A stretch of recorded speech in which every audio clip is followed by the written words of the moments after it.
All right, after a long wait, I have finally gotten my Momo steering wheel. I've had my quick release and set up and everything for a little while now, and just been waiting on the wheel. So finally got it's a Mod 30 with buttons.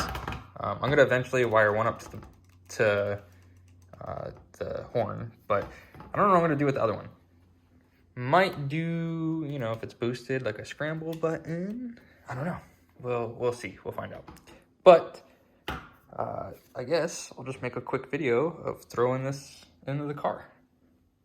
We're gonna install the steering wheel and quick release. So the first thing, obviously, you got to do is disconnect the battery. So I'll do that, and then from there, there's 4 nuts you got to get off. I think they're 8 mils. Pull that off, the airbag comes out, and there's a like 15 mil or something like that in the center. We'll get there as we go. And yeah, so that comes off, and then the wheel comes off, and then you put the quick release on, and then the wheel goes to the quick release. So let's get to it.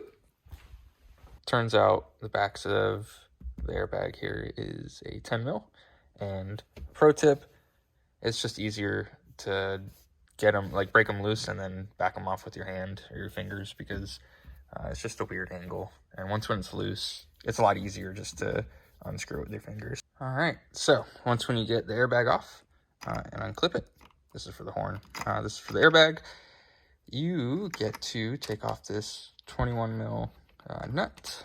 It goes this way to loosen. Pro tip, if anybody needs it, because I was tightening it for a second.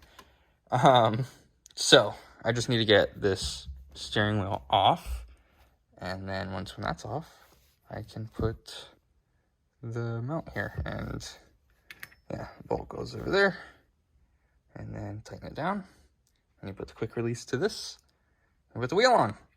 So getting there. This next part just depends on the level of hot boy you want to go, or hot girl. You can, if you want to do this like the kind of right way and everything, you take the rest of this column off, you go down the wiring harness, and you unplug this, and then you pull this out so you can save the clock spring. But nah, I'm gonna go hot boy. I'm just gonna cut it and move on. Don't recommend to do that, but that's what I'm gonna do. So, hey. All right, got everything together. Got the hub and adapter, and then the wheel with the quick release on it. Put it on. Boom. Now I have a new yellow strip, yellow Miata. Cool. Finally got the wheel. Love it.